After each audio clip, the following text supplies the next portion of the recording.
পৃথিবীতে এমন একটা দ্বীপ আছে যার আয়তন মাত্র 2000 বর্গমিটার, মানে প্রায় 3টে ফুটবল মাঠের সমান। এই ছোট্ট এই দ্বীপটিতে 500 থেকে 1000 মানুষ বাস করে। এই দ্বীপের নাম হলো মিগিং। এটি আফ্রিকার ভিক্টোরিয়া হ্রদে অবস্থিত।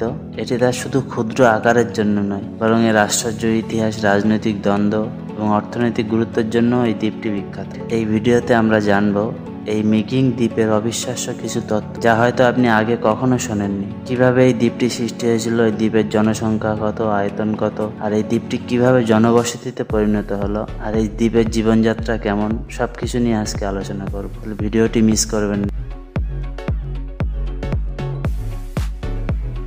ছোট্ট এই দ্বীপ মিগিং অবস্থিত ভিক্টোরিয়া হ্রদে, যা বিশ্বের দ্বিতীয় বৃহত্তম মিঠা পানির হ্রদ। এই হ্রদটি 3টি দেশের সীমানা ঘেঁষে আছে, কেনিয়া, উগান্ডা এবং তানজানিয়া। তবে মিগিং দ্বীপটি কেনিয়ার অংশ হিসেবে বিবেচিত হয়, যদিও এ নিয়ে উগান্ডা এবং কেনিয়ার মধ্যে রাজনৈতিক টানাপোড়েনও আছে।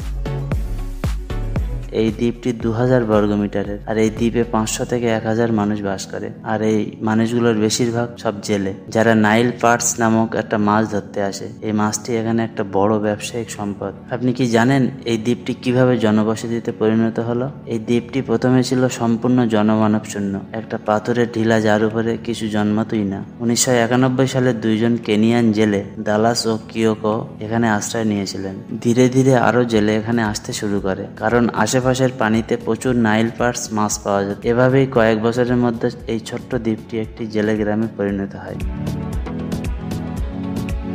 এই দ্বীপের রাজনৈতিক দ্বন্দ্বও আছে। এই দ্বীপের মালিকানা নিয়ে কেনিয়া এবং উগান্ডার মধ্যে দীর্ঘদিন ধরে বিরোধ চলছে। উগান্ডা একসময় দ্বীপটিকে নিজেদের দাবি করে সেনা মোতায়েন করেছিল, তবে কেনিয়া ও তাদের দাবি থেকে পিছু হটেনি। এই দ্বন্দ্ব এতটাই তীব্র যে একে পাথরের জন্য যুদ্ধ বা রক ওয়ারও বলা হয়। তবে বর্তমানে দ্বীপটি প্রশাসনিকভাবে কেনিয়ার আন্ডারেই আছে।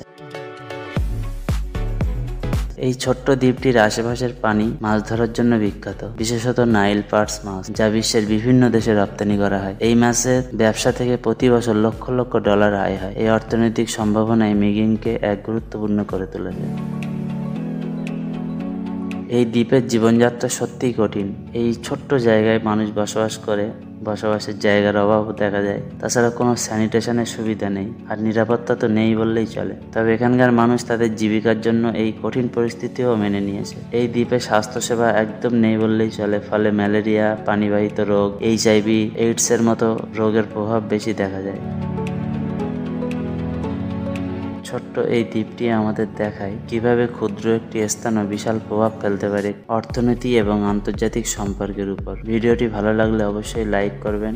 দেখা হবে অন্য কোনো এক ভিডিও। ভালো থাকবেন।